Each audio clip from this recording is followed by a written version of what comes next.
Merci beaucoup, Jean-Jacques. Trop chouette d'avoir des témoignages. C'était un désir de l'équipe pastorale. On a eu notre retraite début juin et puis on aimerait encourager plus souvent les témoignages. Alors voilà, il y aura régulièrement des petits moments de quelques minutes. Voilà, un petit peu chrono avec quand même une petite directive, mais on se réjouit et merci d'avoir osé vous lever ce matin. Ça fortifie notre foi.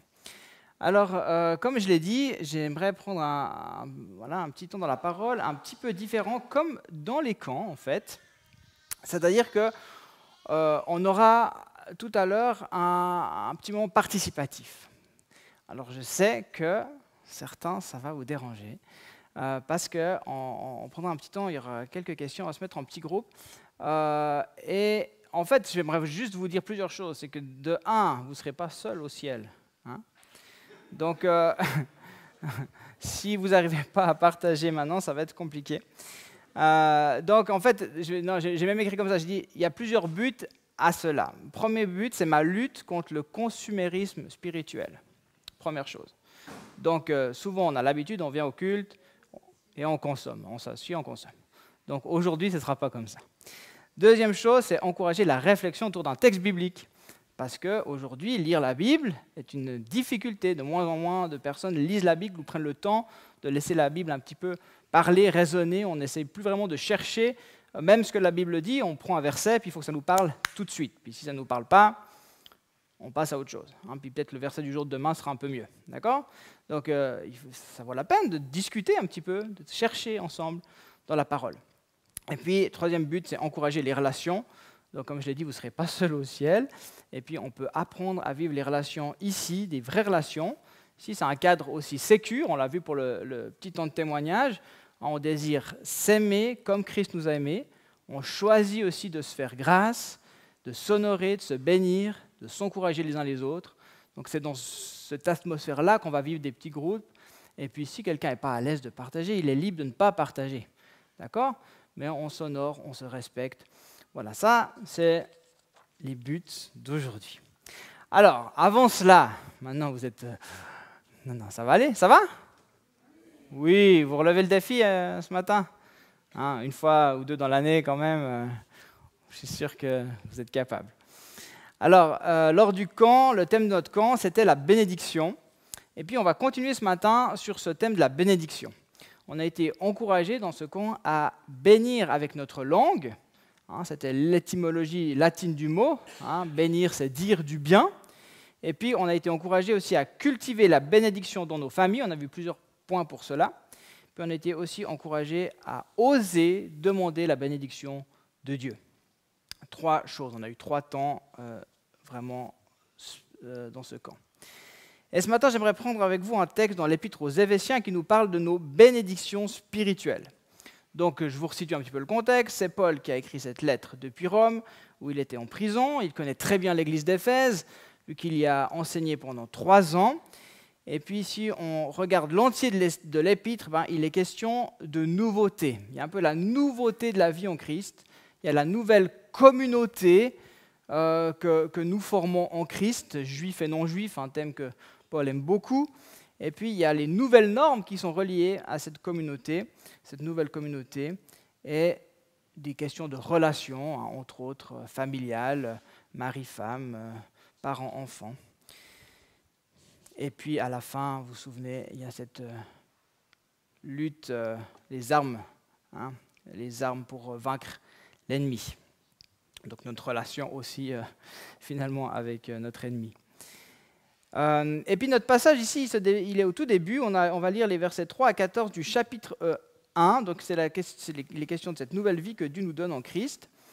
Puis Paul va l'exprimer sous une forme de louange, ou une sorte de prière, louange, c'est assez spontané, c'est comme un peu une explosion de louange comme ça de son cœur, avec un condensé de vérité vraiment magnifique. Et ce qui est extraordinaire, c'est que tous ces versets, donc vous allez les voir, ça fait ces 12 versets, dans le grec, c'est une seule phrase. Alors, je vous défie à faire une seule phrase comme ça. C'est extraordinaire. Donc, ils ont essayé, les commentateurs, biblistes ont essayé de mettre quelques points ou de nous permettre de sortir l'essentiel voilà, mais une seule phrase, autrement, ce serait indigeste, on n'arriverait pas à lire, mais c'est juste extraordinaire. Alors, on lit ensemble Éphésiens 1, le verset 3, il est affiché à l'écran. J'ai pris volontairement la version Summer. Ça va aller, hop, zoup, voilà. Béni soit le Dieu et Père de notre Seigneur Jésus-Christ, qui nous a bénis de toute bénédiction spirituelle ou bénédiction de l'Esprit, dans les lieux célestes en Christ. En lui, bien avant de poser les fondations du monde, il nous avait choisis pour que nous soyons saints et sans défaut devant lui. Puisqu'il nous a aimés, il nous a destinés d'avance à être ses enfants, qu'il voulait adopter par Jésus-Christ. Voilà ce que, dans sa bonté, il a voulu pour nous, afin que nous célébrions la gloire de sa grâce, qu'il nous a accordée en son Fils bien-aimé. En Christ, parce qu'il s'est offert en sacrifice, nous avons été délivrés, et nous avons reçu le pardon de nos fautes. Dieu a ainsi manifesté sa grâce dans toute sa richesse, et il l'a répandue sur nous avec surabondance, en nous donnant pleine sagesse et pleine intelligence, pour que nous connaissions le secret de son plan. Ce plan, il l'a fixé d'avance dans sa bonté en Christ pour conduire les temps vers l'accomplissement. Selon ce plan, tout ce qui est au ciel et tout ce qui est sur la terre doit être réuni sous le gouvernement du Christ. Et c'est aussi en Christ que nous avons été choisis pour lui appartenir conformément à ce qu'avait fixé celui qui met en œuvre toutes choses selon l'intention qui inspire sa décision. Ainsi, nous avons été destinés d'avance à célébrer sa gloire, nous qui, les tout premiers, avons placé notre espérance dans le Messie. Et en Christ, vous aussi, vous avez entendu le message de vérité, cet évangile qui vous apportait le salut. Oui, c'est aussi en Christ que vous qui avez cru, vous avez obtenu de Dieu l'Esprit Saint qu'il avait promis et par lequel il vous a marqué de son sceau pour lui appartenir. C'est cet esprit qui constitue l'acompte de notre héritage en attendant la délivrance du peuple que Dieu s'est acquis. Ainsi tout aboutit à célébrer sa gloire. Amen. Voilà, une seule phrase. Imaginez. Alors voilà, c'est très riche. Et l'idée, c'est qu'on prenne maintenant un petit temps. En fait, je vais vous donner, il y aura 4 questions. Je vais vous donner une à la fois. On va les vivre ensemble. Et puis, on ne va pas faire non plus des heures, hein, vous inquiétez pas. Et puis après, je vais venir compléter ou éclairer un petit peu peut-être vos partages. Donc, il n'y aura pas un retour devant tout le monde. Enfin, voilà, c'est quand même... voilà, mais c'est simplement... ça nous permet un petit peu de travailler ensemble. Alors, ça va jusque-là? Donc, faites des petits groupes de... Allez, 5 personnes à peu près. 5, 6. Enfin, voilà, on ne va pas contrôler non plus, c'est égal. Mais à peu près, parce que celui qui est moins à l'aise pour parler, il sera plus à l'aise s'il y a 5-6 personnes que s'il y en a 2 ou 3. Et puis, saluez-vous, dites-vous bonjour, présentez-vous. C'est cool. On est le 9 juillet, c'est les vacances. Allez prendre un verre d'eau. Vous êtes en camp de l'Escale.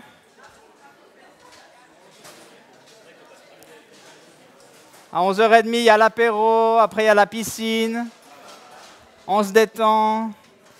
Et puis pour ceux qui nous suivent en ligne, eh ben, je vous invite à prendre ces questions aussi à la maison. Donc vous allez pouvoir les avoir sur votre écran dans quelques instants et faire ce petit travail à la maison. C'est aussi chouette.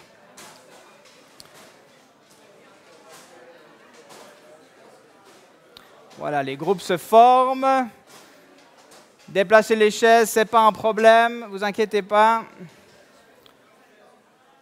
Chaque semaine, on doit les remettre de toute manière.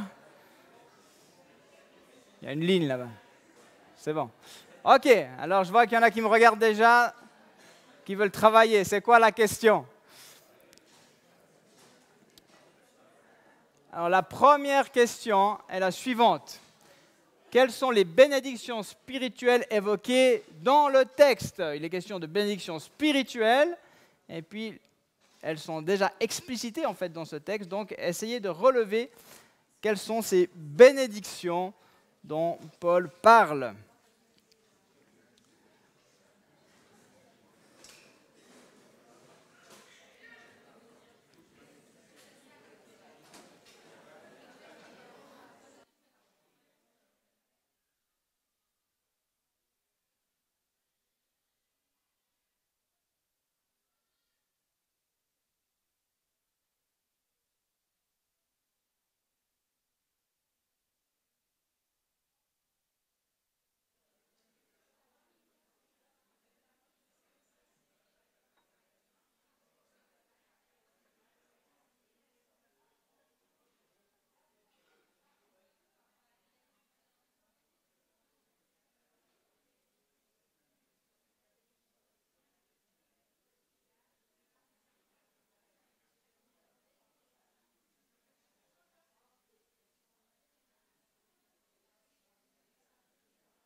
Si vraiment une question n'est pas claire, vous levez la main et je passe vite vers vous.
Ok, pour les rapides, on va aller à la question 2.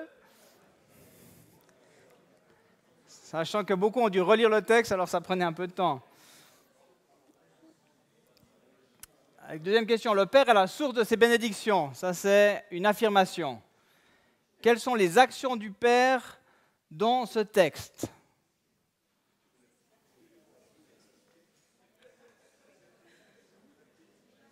Je fais tout à la fin.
J'arrive.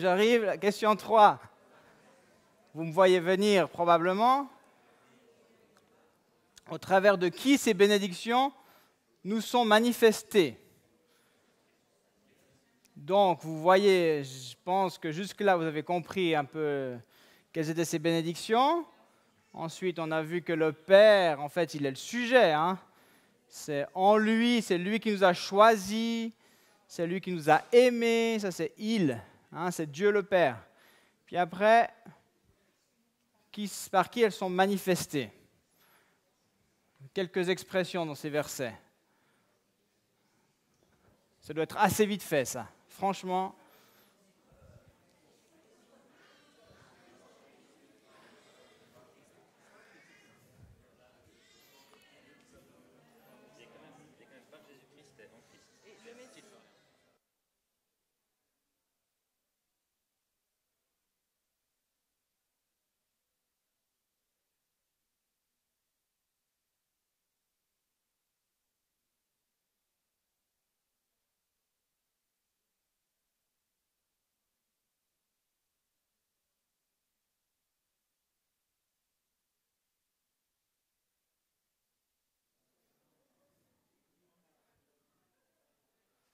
Donc la réponse, c'est Jésus-Christ.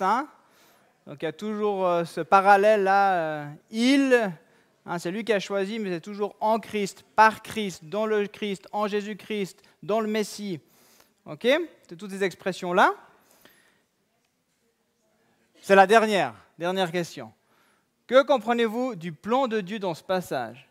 Qu'est-ce que vous en retirez pour vous aujourd'hui? Il est question d'un plan là, dans ce passage. Alors, qu'est-ce que vous comprenez? Il y en a qui se réjouissent d'être en vacances après ce matin. Vous êtes super, vous faites ça super bien, ça fait trop plaisir de vous voir. Apéro piscine, après.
Voilà, alors vous pouvez gentiment terminer vos partages. Pour certains, c'est un soulagement. Pour d'autres, ils auront de la peine à le faire.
Voilà, je vois que j'ai bientôt les visages qui me regardent. On va pouvoir aller un petit peu plus loin.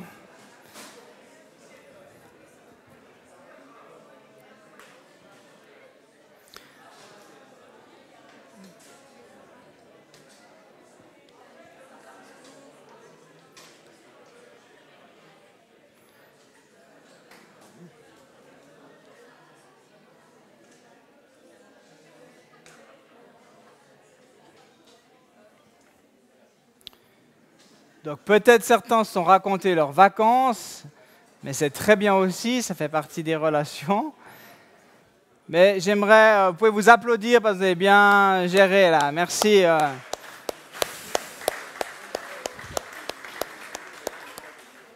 J'ai vu que certains tiraient un peu la tête quand même, mais merci d'avoir joué le jeu. Et puis voilà, c'est une lutte contre le consumérisme, hein. Donc effectivement, voilà, ça demande un petit peu de volonté.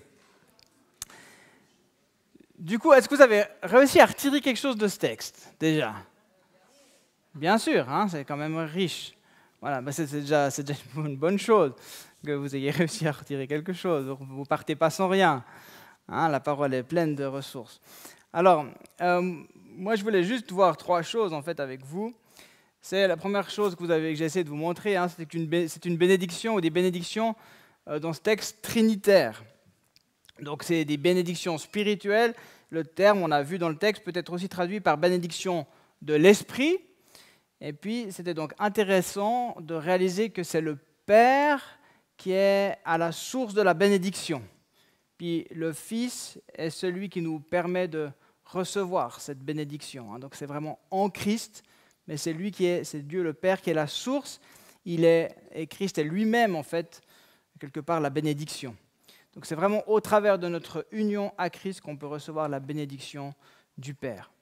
Puis le Saint-Esprit, pour résumer un peu, on peut dire que c'est celui qui applique l'œuvre de Christ à nos cœurs. D'accord ? Le Saint-Esprit est aussi un cadeau, est aussi une bénédiction spirituelle pour nous, hein, mais il applique l'œuvre de Christ à nos cœurs. Donc l'expression « en Christ », elle est hyper importante, et puis d'ailleurs elle revient plein de fois dans Éphésiens ou même dans les épîtres de Paul. Donc on l'a vu, on trouve par Christ, en son Fils, etc. Donc on est en Christ, et puis c'est en opposition à quoi? On pourrait dire avant on était comme en Adam. Donc en fait c'est un peu l'homme souillé, l'homme sans Dieu, puis maintenant le changement, la nouveauté de vie, hein, vu qu'il y avait question de nouveauté, ben, on est maintenant en Christ. Puis ça change tout parce qu'on est donc une nouvelle humanité rachetée. Et puis ensemble, on forme cette communauté chrétiens, hein, juifs et non juifs, hein, que Paul va développer après dans la suite d'Éphésiens, qu'il rassemble en fait. On est rassemblés en Christ. Ensuite, j'ai mis que c'est une bénédiction spirituelle. C'est intéressant aussi qu'il est question de bénédiction spirituelle. Est-ce que Dieu peut nous bénir matériellement aussi? Oui, hein, ce n'est pas forcément clairement en opposition, mais dans l'Ancien Testament, la bénédiction, elle était matérielle, vraiment. Et puis, dans le Nouveau Testament, eh ben, elle est plus spirituelle. Donc, bien sûr, il prend soin de nous, il pourvoit nos besoins, c'est vrai, parce que c'est en sa nature, c'est la nature de Dieu, hein, il prend soin. Mais sa bénédiction, elle est d'abord spirituelle. Et puis, elle répond donc à des promesses qui ont été aussi faites par exemple, dans ces textes de Jérémie et d'Ézéchiel, ou d'Ézéchiel et Jérémie, Ézéchiel 36, 26, 27, hein, je vous donnerai un cœur nouveau et je mettrai en vous un esprit nouveau, je retirerai de votre cœur le cœur de pierre et je vous donnerai un cœur de chair, c'est mon esprit que je mettrai en vous. Jérémie 31, 33, mais voici l'alliance que je ferai avec la communauté d'Israël après ces jours-là, déclare l'Éternel, je mettrai ma loi à l'intérieur d'eux, je l'écrirai dans leur cœur, je serai leur Dieu et ils seront mon peuple. Donc ça, c'est la bénédiction spirituelle. Ça, c'est vraiment la bénédiction qui est développée dans le Nouveau Testament. C'est cette bénédiction-là, c'est la bénédiction de l'Esprit en nous, de la parole qui vient vraiment s'incarner en nous. Ce cœur de chair qui est remplacé, ce cœur de pierre qui est remplacé par ce cœur de chair. Donc c'est bien parce que ça évite un peu ce côté où moi je suis plus béni que toi, hein, parce que j'ai plus de possessions. Non, c'est pas ça du tout. Ces bénédictions que Dieu nous donne, elles sont spirituelles. Et puis ça, c'est les mêmes pour tous. Cette œuvre que Dieu veut faire en nous, il n'y a pas de différence. D'accord ? Donc on n'est pas dans la prospérité avec une bénédiction où je suis béni parce que j'ai une maison, puis l'autre, c'est le pauvre qui n'a pas de maison, alors il n'est pas béni. Pas du tout. Hein, c'est une bénédiction spirituelle. Ça vaut peut-être la peine de le rappeler. Et puis, troisièmement, si je reviens juste à ma slide là, ces bénédictions, j'ai mis, elles sont éternelles, parce qu'en fait, ces bénédictions, elles ont un lien dans le passé, dans le présent et dans le futur. Je ne sais pas si vous avez remarqué dans le texte, mais la bénédiction passée, il était question de cette élection. Donc, l'élection, c'est aussi un thème théologique, compliqué peut-être même. On pourrait peut-être en débattre. Mais en tout cas, c'est aussi un thème que Paul a très cher dans son cœur et il le défend bien. Il est écrit en lui, avant de poser les fondations du monde, il nous avait choisis pour que nous soyons saints et sans défaut. Donc, c'est une élection passée, c'est déjà dans l'éternité passée, finalement, il nous avait élus, il nous avait choisis pour que nous soyons saints et sans défaut. Et puis, c'est intéressant aussi que sans défaut, vous vous souvenez ce qui devait être sans défaut dans l'Ancienne Alliance, dans l'Ancien Testament ? C'était les animaux qu'on sacrifiait. Ils devaient être sans défaut. Donc, avant toute chose, il a voulu faire de nous ses enfants par l'œuvre rédemptrice de Christ. Avant tout, dans le but que nous soyons saints. Je rappelle que saint, c'est être mis à part. C'est la sanctification, c'est la mise à part. Puis c'est un processus, évidemment. Donc il veut qu'on arrive à cet état final de perfection. Son choix est un choix de grâce, parce que s'il dit que c'était dans le but de nous rendre saints et sans défaut, ça veut dire qu'on ne l'était pas avant. D'accord ? Donc c'est un choix de grâce. Puis la raison de son choix, c'est l'amour. Mais c'est juste extraordinaire dans cette dimension de plan de Dieu, qu'avant même la fondation du monde, finalement, il avait déjà souhaité ça. Avant même que Christ soit mort pour nos péchés, il avait déjà voulu nous rendre saints et sans défaut et de faire de nous ses enfants. Donc il y a une continuité, en fait, extraordinaire dans ce plan de Dieu. Et puis la bénédiction présente, c'est qu'aujourd'hui, c'est vraiment l'adoption, c'est qu'aujourd'hui, nous sommes ses enfants, nous sommes adoptés. Bien sûr, l'arrière-plan, c'est l'arrière-plan romain, où il y avait aussi la loi qui donnait au fait le même droit à un fils adoptif qu'à un fils légitime. Ça, c'est très important. Ça veut dire que vous avez le droit au plein héritage en Christ, d'accord ? Même en étant adopté. Mais en étant enfant adopté, il y a aussi des devoirs et puis il y a aussi des privilèges, évidemment. Alors, les privilèges de notre statut d'enfant de Dieu, d'enfant adopté, c'est bien sûr la rédemption. Vous l'avez vu aussi dans le texte, on a été pardonné de nos péchés. Et puis on a le libre accès au Père. Si on n'est pas enfant, on n'a pas le libre accès au Père. Ça, c'est extraordinaire. Et puis, on a aussi des devoirs en tant qu'enfant, c'est d'imiter le Père, c'est de se conformer à l'Esprit et donc d'abandonner notre ancienne manière de vivre.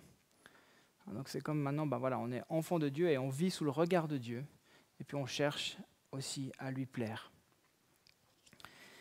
Et puis la troisième chose, c'est cette bénédiction à venir. Donc c'est la question de ce plan où il était dit qu'il va rassembler. Donc il y a une idée d'unité, il va rassembler tout le monde sous l'autorité de Christ. Donc, quand je dis tout le monde, c'est aussi compliqué. Ce n'est pas le salut pour tous. Ce n'est pas l'universalisme, donc finalement tout le monde sera sauvé, ce n'est pas ça. Mais il va rassembler, il y aura comme une régénération, même de la création, il y aura comme un affranchissement de la création, où ce qui est dans le ciel et sur la terre vont être rassemblés. Il y aura une seule église, une grande église rassemblée. Donc de nouveau, cette idée juif et non juif rassemblée. Et puis, on a aujourd'hui le privilège de connaître son plan. J'aime bien comme c'est écrit dans le texte. Vous connaissez déjà ce plan et on a le privilège d'y participer. Voilà, alors moi je suis reconnaissant pour toutes ces bénédictions qu'il nous donne en Christ.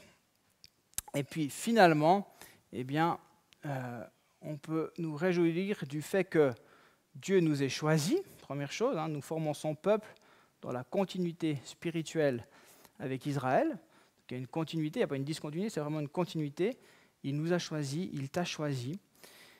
Il nous a fait grâce en Christ, en ce sens, eh ben, nous existons par sa volonté, ce n'est pas par nos mérites, ça n'a jamais été par nos mérites, rien n'a été fait par nos mérites, c'est déjà à la base la volonté de Dieu. Et puis on peut se réjouir qu'il ait désiré que nous vivions pour célébrer sa gloire. Je ne sais pas si vous avez relevé ça, donc plusieurs fois dans le texte, il y a la question de célébrer sa gloire, même célébrer la gloire de sa grâce. Et ça, j'ai trouvé extraordinaire. Donc c'est l'adorer en parole et en acte, se réjouir pour son plan de grâce parfait en Christ. Donc célébrer la gloire de sa grâce. Et puis cette gloire-là, elle est visible, c'est pas juste pour nous-mêmes, c'est aussi pour les autres. Donc il est dit dans ce texte qu'il nous a donné toutes bénédictions. Donc elles sont nombreuses. Et puis je pense que ces bénédictions, c'est peut-être pas toujours facile en fait de les saisir. Alors c'est pour ça que je voulais vous encourager à essayer de les ressortir dans le texte. Est-ce que vous les considérez comme des bénédictions? Est-ce que vous voyez quels sont les bénéfices, quelles sont les bénédictions spirituelles que Dieu vous a données? Puis des fois on dit oui, parce qu'on est chrétien depuis des années, mais est-ce qu'on comprend encore, on saisit quelles sont ces bénédictions? Est-ce qu'on se les approprie? Est-ce qu'on en saisit la portée qui est spirituelle justement? Il t'a choisi, je vais terminer avec ça, il t'a choisi par amour, par grâce. Il a fait de toi sa fille, son fils, tu es héritier de ses promesses. Je ne sais pas si ça, voilà, juste réaliser ça. Il t'a choisi par amour et par grâce, tu es son fils, sa fille, tu es héritier de ses promesses. Il te partage à toi, il te partage son plan. Tu es destiné à célébrer sa gloire.